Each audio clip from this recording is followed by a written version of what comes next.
तमिलनाडु के chief minister के Stalin ने एक नई स्टडी जो है वो रिलीज की है। अनाउंस उन्होंने ये किया है कि तमिलनाडु, स्टेट ऑफ तमिलनाडु सबसे पहला जगह था जहां पे कि आयरन एज स्टार्ट हुई थी इंडिया में। जी हाँ, हम आपको बता दें कि अभी तक की नॉलेज के अनुसार या अभी तक के स्टडी के अनुसार हम यही जानते थे कि 1500 टू 2000 बीसी, 1500 टू 2000 बीसी ही वो टाइम पीरियड था। इसी के approximate after the Indus valley civilization iron age India में आ जाती है। अभी तक की जानकारी के अकॉर्डिंग यही सही था, और ये भी था कि इस टाइम पे नॉर्थ इंडिया में तो आयरन की ऑब्जेक्ट्स की डिस्कवरी हुई थी, कुछ कुछ ऑब्जेक्ट साउथ इंडिया में भी मिले थे। बट ये जो नई स्टडी है इसकी डिटेल्स ये रिवील करती है कि नहीं, ऐसा नहीं था, बल्कि fourth millennium BC, first quarter of fourth millennium BC अगर हम बात करें तो 3200 बीसी के आसपास ही साउथ इंडिया में, तमिलनाडु में ऑलरेडी आयरन की डिस्कवरी और आयरन का यूज स्टार्ट हो चुका था। जी हाँ, आप सही सुन रहे हो, यही नई रेवेलेशन है जो कि करी गई है after getting confirmed from the study of 3 big universities. उसकी भी हम बात करेंगे कि कहाँ कहाँ से ये स्टडी इसको कंफर्मेशन देती है, और इसके कार्बन डेटिंग के बाद इस चीज की खबर आई है जो कि पूरी तरह से इंडिया का जो हम हिस्ट्री पढ़ते हैं उसको भी बदल के रख सकता है। क्योंकि अभी तक हमें लगता है कि इंडस वैली सिविलाइजेशन जो कि north western part of India में ज्यादा फैली हुई थी, वहां पे कॉपर एज था। Eight the same time copper और टिन को मिला करके एक हम एलो यूज करते थे जिसका नाम था क्या, ब्रॉन्ज। लेकिन ये एक बहुत ही चौंकाने वाली बात है कि simultaneously eight the same time जहां पे कि नॉर्दर्न इंडिया, अगर हम बात करें तो नॉर्थ ऑफ विंध्यास, जहां पे कि ब्रॉन्ज को और कॉपर को यूज कर रहा था coming into the chalcolithic age, वहीं पे जो साउथ ऑफ विंध्यास है वो आयरन एज ऑलरेडी एक्सपीरियंस कर रहा था।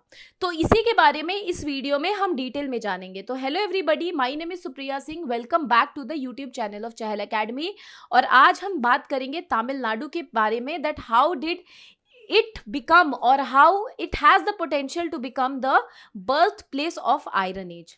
चलो तो देखते हैं, ये जो नई जो आर्टिकल है ये कहती है कि तमिलनाडु में be the birth place of iron age, और ये एक स्टडी बताती है आयरन एज जो तमिलनाडु का है वो हो सकता है कि 3345 बीसी पे स्टार्ट हुआ था। ठीक है, जो कि हम पहले बिलीव करते थे कि ये 1500 से 2000 बीसी के पास स्टार्ट हुआ था। ठीक है, और ये नई कार्बन डेटिंग जो है वो हमें बरियल अर्न्स जो मिला है सिवागलाई में, वहां पे से ये रिवील होती है ये बात। और ये जो चीज है जो हम ट्रेडिशनली जो जिस चीज को मानते हैं कि हिटे एम्पायर जो थी ये कहाँ पे थी, ये टर्की में थी। मॉडर्न डे जो तुर्की है या टर्की है उसमें ये एम्पायर थी, और हम मानते हैं कि यही पहली थी जो कि आयरन के ऑब्जेक्ट्स को यूज करती थी। लेकिन इस डिस्कवरी के बाद एक ग्लोबल आर्कियोलॉजी में हम चेंज भी विटनेस कर सकते हैं। तो न्यूज में क्या है कि recent findings from Sivagalai Tamil Nadu reveal the world's oldest iron age dating back to 3345 to 3259 BC. और ये एडवांस रेडियोमेट्रिक एनालिसिस है जिसने कि कंफर्म किया है और जो कि चैलेंज करेगी हिटे एम्पायर में यूज किए गए आयरन ऑब्जेक्ट्स को। ठीक है, ये जो है ये कंटेम्पररी है। तमिलनाडु में जो आयरन एज जिसको कि माना जा रहा है, जो पोजीशन है, ये कंटेम्पररी है किसकी, इंडस वैली सिविलाइजेशन के कॉपर एज की, क्योंकि इसका भी हम time period almost 2900 BC to 1900 BC मानते हैं इंडस वैली सिविलाइजेशन का। यानी कि अगर हम इंडिया में बात करें तो इंडिया में जहां पे एक तरफ आयरन, एक तरफ कॉपर एज था नॉर्दर्न इंडिया में, विंध्या के नॉर्थ में, वही तरफ विंध्या के साउथ में जो था वो कौन सा एज आ चुका था, आयरन एज आ चुका था। तो अब बात करते हैं हम अर्लीस्ट यूज ऑफ आयरन की। तो जो चारकोल सैंपल्स हमें मिले हैं, जो चारकोल सैंपल्स हमें सिवागलाई तमिलनाडु में मिले हैं, उसकी कार्बन डेटिंग के बाद हमें पता चला है कि वो 3200 बीसी के आसपास की है। इसका मतलब ये इंडिकेट करती है कि आयरन का यूज तमिलनाडु में तो बहुत ही पहले हो चुका था। और ऐसे हम लोग ये मानते हैं कि सबसे पहले हिटे जो है, हिटे एम्पायर टर्की, वहां पे आयरन का यूज होता था 1380 बीसी में। अब इस तरह से तमिलनाडु में जो आयरन का यूज है वो ओल्डेस्ट इन द वर्ल्ड हो जाता है, क्योंकि आज से, अगर हम आज के टाइम पीरियड के हिसाब से देखें तो 5300 साल पहले 5300 साल पहले ही आयरन का यूज कौन स्टार्ट कर चुका था? तमिलनाडु स्टार्ट कर चुका था। और ये जो डेटिंग है इसमें एडवांस डेटिंग टेक्निक को यूज किया गया है, जैसे AMS14C रेडियो कार्बन डेटिंग और OSL डेटिंग। अब AMS14C और OSL डेटिंग आपके प्रीलिम्स पॉइंट ऑफ व्यू से क्या हो जाता है? इंपॉर्टेंट हो जाता है। इसी आर्टिकल में हम आगे देखेंगे कि ये क्या डेटिंग है, इसमें क्या क्या सिस्टम है, ताकि आपको प्रीलिम्स पॉइंट ऑफ व्यू से एक थोड़ा सा इंफॉर्मेशन इससे रिलेटेड मिल जाए। और या ये जो स्टडी हुई है एडवांस डेटिंग टेक्निक की, इसको कंडक्ट करने वाला कौन है? तो बीटा एनालिटिक्स, जो कि USA में है, और उसके बाद PRL Ahmedabad and BSIP Lucknow. अब हम देखते हैं रिच आयरन आर्टिफैक्ट्स अनअर्थ, और 85 आयरन ऑब्जेक्ट्स को डिस्कवर किया गया है, जो कि इंक्लूड करता है knife, chisels, arrow head, sword and rings. अब हम देखते हैं इन तीनों रेडियो कार्बन डेटिंग के टेक्निक्स को, खास करके AMS14C एंड OSL डेटिंग। ये डेटिंग आखिर क्या है और क्या इसमें डिफरेंस है? तो अगर हम AMS14C रेडियो कार्बन डेटिंग की बात करें, तो ये दोनों ही डेटिंग मेथड जो है वो आपके प्रीलिम्स के लिए इंपॉर्टेंट हो जाता है, क्योंकि ये न्यूज़ में बना है, तो इससे इसके लिए इंपॉर्टेंट है। आप इसके बीच का डिफरेंस जानो। तो इसका पर्पस क्या होता है कि ऑर्गेनिक मटेरियल को डेट करने के लिए, ठीक है, जैसे कि चारकोल हो गया, बोन हो गया, फॉसिल हो गया या वुड हो गया। और इसमें जो मेथड यूज होता है वो होता है C14, यानी कार्बन आइसोटोप 14 को सैंपल में ये एनालाइज करते हैं, क्योंकि जो कार्बन का जो आइसोटोप होता है C14, ये टाइम के साथ क्या होता है? डिके होता है, और इसकी जितनी ज्यादा डिके होती है वही बताती है कि आखिर इसका एज क्या है। और इसकी एक्यूरेसी काफी हाई होती है, क्योंकि ये हाईली प्रिसाइज्ड होता है, and it is also capable of dating material up to 50,000 years old. ठीक है, तो हम जो कर रहे हैं वो तो फिर भी 4000 से 5000 साल पुराना है, तो ऑब्वियसली ये एक्यूरेट इंफॉर्मेशन हम लोगों को प्रोवाइड करेगा। उसके अलावा जो दूसरी डेटिंग टेक्निक है that is OSL, optically stimulated luminescence. Luminescence का मतलब क्या होता है भाई? ल्यूमिनेसेंस का मतलब होता है लाइट, राइट। तो अब हम इसको पर्पस इसका देखते हैं कि ये सेडिमेंट्स और मिनरल्स को क्या करती है? डेट करती है, जैसे कि फेल्डस्पार, क्वार्ट्ज, और ये बेसिकली सॉइल लेयर और सिरेमिक स्टडी के लिए यूज होता है। अब मैंने ल्यूमिनेसेंस का मतलब लाइट आपको बताया, तो इसमें मेथड क्या यूज होता है सॉइल और मिनरल को स्टडी करने के लिए? तो इसमें जो मेथड है, it measures the amount of light emitted when minerals are expose to light. मतलब मिनरल जब एक्सपोज होता है लाइट से, तो कितनी लाइट आखिर मिनरल से इमिट हो रही है, इस एमिशन को ये मेजर करता है, और ये इंडिकेट करता है कि लास्ट टाइम मिनरल आखिर कब सनलाइट पे एक्सपोज हुआ था। इससे हमें पता चलता है कि हाँ, ये मटेरियल इतने साल पुराना है, और इसकी जो एक्यूरेसी है ये लगभग 1 लाख साल पुराने ऑब्जेक्ट को क्या कर सकता है? ये डेट कर सकता है।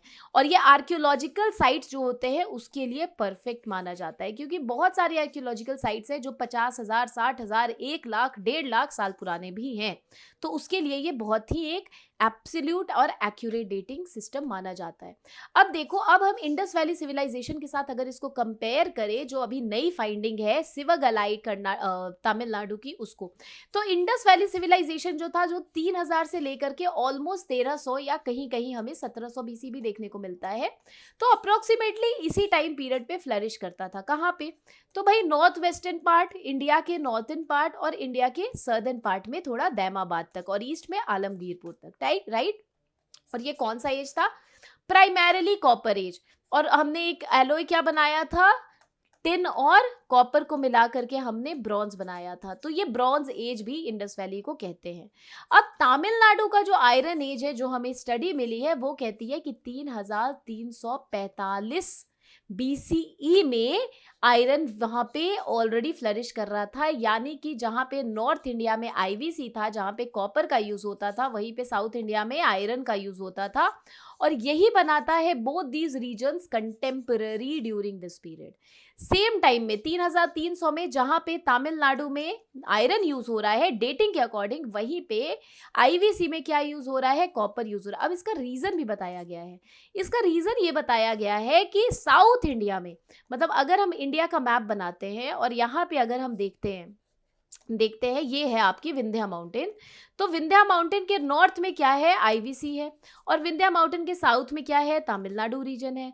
तो बेसिकली जो आईवीसी है उसमें कॉपर का यूज हो रहा है, और साउथ इंडिया में वहीं पे हम डेटिंग के थ्रू पता करते हैं कि वहां पे क्या यूज हो रहा है भैया, आयरन यूज हो रहा है। अभी की स्टडी ये चीज दावा करती है। तो बेसिकली इसका रीजन क्या है, इसका रीजन ऐसा कहा जा रहा है कि साउथ इंडिया में, साउथ ऑफ विंध्यास में जो है वो कॉपर कॉपर की कमी थी, कॉपर उतना मिलता नहीं था, बहुत ही ज्यादा लेस अमाउंट ऑफ कॉपर जो वहां पे अवेलेबल थी, जिसकी वजह से कि उन्हें स्विच किस पे करना पड़ा, आयरन पे करना पड़ा। अब इसमें टेक्नोलॉजिकल डिफरेंस की अगर हम बात करें तो Indus valley is known for advanced use of copper stone tools and urban planning, plus यहाँ पे आप लिख लो bronze, right, which is an alloy of copper and tin. और तमिलनाडु जो था, it transition to iron technology earlier, ठीक है, likely due to scarcity of copper in southern India, scarcity of copper in southern India, ठीक है। Script and cultural links की अगर हम बात करें तो 90% जो एंशियंट ग्राफिटी है वो 140 आर्कियोलॉजिकल साइट पे तमिलनाडु में मिली है, जो कि बताती है कि ये पैरेलल टाइम पीरियड है जब इंडस वैली के भी सिंबल्स जो है वो मिले हैं। ये सजेशन ये भी देती है कि हो सकता है कि पॉसिबल कल्चरल एक्सचेंजेस हो, या फिर इनकी ओरिजिन जो है वो शेयर्ड हो। कौन से सिविलाइजेशन में, एक इंडस वैली सिविलाइजेशन और एक तमिलनाडु में that time ancient civilization, right. और रीजनल मेटलर्जिकल एडवांसमेंट, आईवीसी जो था वो कॉपर एज में था और तमिलनाडु जो था वो आयरन एज में था। तो ये जो आयरन एज का डेवलपमेंट जो है वो मार्क कर रहा है कि ये एक टेक्नोलॉजिकल प्रोग्रेस स्टेज पे था, because they understood and they knew the art of what, iron smelting. तो आयरन स्मेल्टिंग टेक्निक किसको आता था उस टाइम पे, ऑब्वियसली तमिलनाडु को, राइट।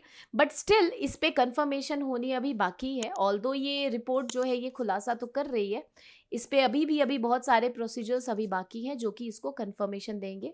आर्कियोलॉजिकल सिग्निफिकेंस क्या है भाई, तो सिवगलाई में जो फाइंडिंग मिली है वो हमारे ट्रेडिशनल अर्लियर अजम्पशन को चैलेंज कर देती है कि भैया south India lagged the contemporary culture during Indus valley civilisation.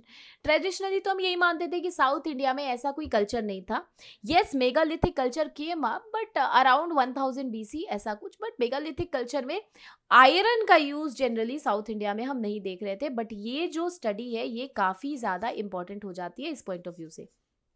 So it also highlights what, regional diversity in technological and cultural evolution.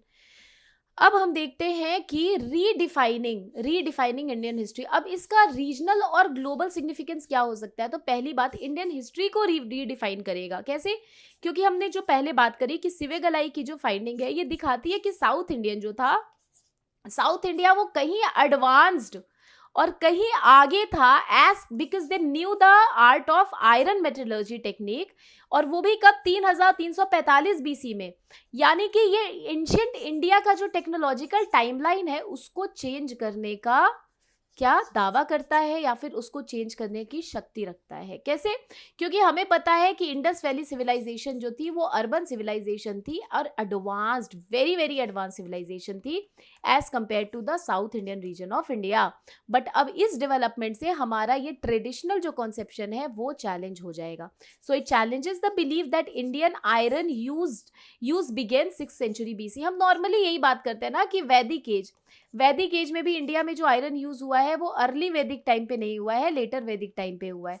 अब इस बिलीव को, और महाजनपद लेटर वैदिक टाइम में जो फॉरेस्ट क्लियर हुआ उसके बाद वहां पे 16 महाजनपद का एस्टेब्लिशमेंट होता है।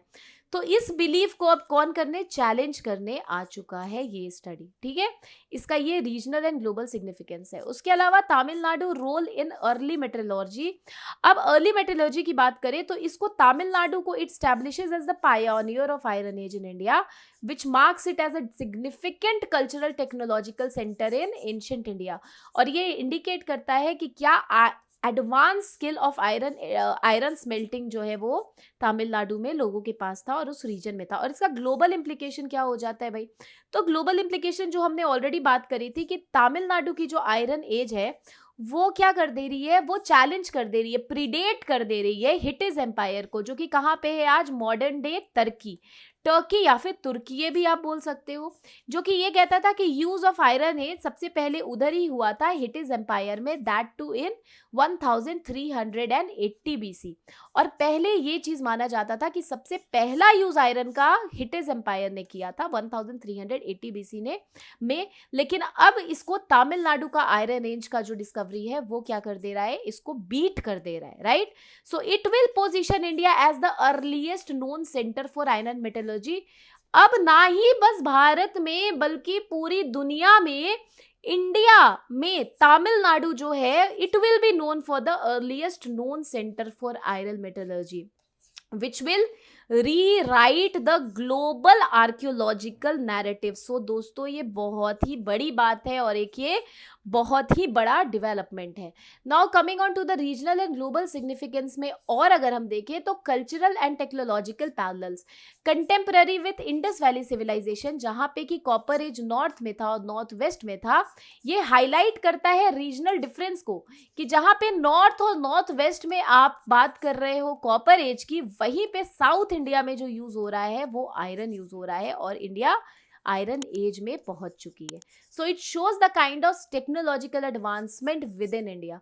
Turning point in archaeology, obviously ये जो फाइंडिंग है it described as a turning point in Indian archaeology. कौन से एक्सपर्ट इसको ऐसा बोल रहे हैं, Rakesh Tiwari.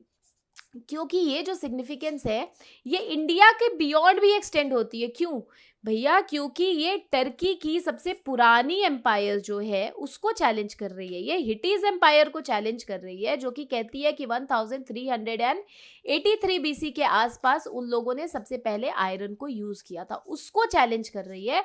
That is why its significance of discovery of iron in 3340 around BC in India offers a new insight into the global progression of iron age and it extends beyond India, right?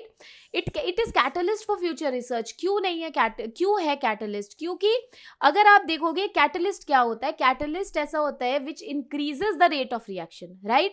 तो जिस तरह से study हो रही है archaeological, तो इस तरह की जो एक्सकेवेशन है जो कि आयरन रिच जोन के बारे में और ओर के बारे में एक्सप्लोर कर रही है, that will tell you the origin and spread of the other early metallurgical development and early metallurgy, कि आखिर साउथ इंडिया से जो है वो मेटलर्जी की जो उनके पास टेक्निक थी वो स्प्रेड होती है to the other parts of the world.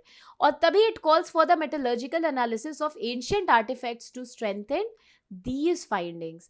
now if we talk about the other related discoveries तो हम देख लेंगे माइलिदापुम्पराई तमिलनाडु में, यहाँ पे अर्लीस्ट आयरन ऑब्जेक्ट तमिलनाडु में मिला है, वो भी सिवगलाई के भी पहले का, that way related to what 2172 BC. ठीक है, इसने तमिलनाडु को क्या एस्टैब्लिश किया था, prominence in iron metallurgy before Sivagalai finding. अब सिवगलाई फाइंडिंग के पहले 2172 बीसी में ऐसा कहा जाता था कि सबसे पहले आयरन अर्लीस्ट यहाँ पे डिस्कवर मतलब यहाँ पे यूज होने लगा था। बट सिवगलाई फाइंडिंग और ज्यादा 1200 साल इनको पीछे लेके चला जाता है और बोलता है नहीं, यहाँ सबसे पहले नहीं यूज हुआ था बल्कि 3200 या 3300 बीसी में तो सिवगलाई तमिलनाडु में आयरन ऑब्जेक्ट यूज हो रहा था। सेकेंड इज आदि चन्नालूर। आप मेरे को कमेंट में बताओ कि आदि चन्नालूर क्यों फेमस है। 2022 में ये साइट को डिस्कवर किया गया था बहुत डिटेल में और कहा गया था कि यहाँ पे क्या कौन सा कल्चर था, क्या यहाँ पे मेगालिथिक कल्चर था, क्या यहाँ पे कैल्कोलिथिक था, नियोलिथिक था, आप मेरे को कमेंट में बताओगे। और ये आदि चन्नालूर साइट जो है वो भी तमिलनाडु में है, जहाँ पे कि चारकोल है उसके आर्टिफैक्ट्स को डेट किया गया था और पता चला था कि 2517 बीसीई के ये सारे क्या है आर्टिफैक्ट्स है। और ये तमिलनाडु को एक की रीजन बताता है आयरन यूज डिस्कवरी में, right. Brahmagiri Karnataka, Brahmagiri site is in Karnataka और यहाँ पे भी आयरन एज के जो आर्टिफैक्ट्स है वो 2100 बीसी के आसपास हमें फाउंड हुए हैं और ये डेमोन्स्ट्रेट करता है early iron use in Deccan plateau. अभी की जो सिवगलाई की जो फाइंडिंग है वो तो इसको पुश करके 3300 बीसी पे भी लेके चली गई है। सोचो आप ये कितनी बड़ी फाइंडिंग है ना। और इसके आर्कियोलॉजिकल इम्प्लीकेशंस क्या हो जाएंगे, तो भाई रिवाइज्ड आयरन एज टाइमलाइन अब तो तमिलनाडु को ये पुश कर दे रही है 5200 साल पहले, आज से हम देखें तो। इसका मतलब 3345 बीसी में, जो कि प्रीडेट करती है ग्लोबल रिकॉर्ड को, जैसे हिटिज एम्पायर ऑफ टर्की, जो कि कहती है कि हम 1385 के आसपास, बीसी के आसपास तो यूज करते थे आयरन भाई।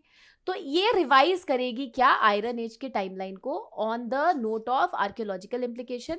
को एग्जिस्टिंग कल्चर, जो कि दिखा रही है कि इंडिया में सेम टाइम पे simultaneously south India was experiencing iron age, at the same time Indus valley was experiencing copper age. Technological advancement, तो ये हाईलाइट करती है कि तमिलनाडु की जो अर्ली मास्टरी है आयरन स्पेल्टिंग की, ये कॉपर से ज्यादा एडवांस्ड है, राइट। ग्लोबल पायोनियर, अब इंडिया को as a leader in iron metallurgy जो है, ये आर्कियोलॉजिकल जो एक्सकेवेशन है और जो फाइंडिंग्स है वो रखेगी। That is why it will shape the global history and future research. It will encourage obviously more excavation and metallurgical analysis to strengthen the finding. अब आपके पास इससे रिलेटेड एक प्रीलिम्स का क्वेश्चन है, प्लीज आप उसको जरूर अटेम्प्ट करना। क्वेश्चन कहता है कि consider the following statement regarding the recent archaeological finding from Sivagalai in Tamil Nadu. पहला पूछता है कि charcoal samples from Sivagalai have been dated to 3345 BC, making it the earliest known site for iron usage predating the Hittites. ठीक है। Second point है, the discovery suggest that the iron age in southern India began contemporarily with the iron age of Indus valley civilization. Third point, findings also support the presence of distinct iron age in Tamil Nadu independent of Indus valley civilization. आप बताओ कि इसका सही answer क्या हो जाएगा। Please post your answer in the comment section. And for more such informative videos and content related information, please do not forget to like and subscribe Chahal Academy. मैं और कुछ ऐसे इंटरेस्टिंग हिस्टोरिकल फाइंडिंग्स के साथ आपको मिलूंगी। Thank you so much, have a great day. I hope आपको ये वीडियो समझ आई होगी and see you in the next video very very soon. Bye bye.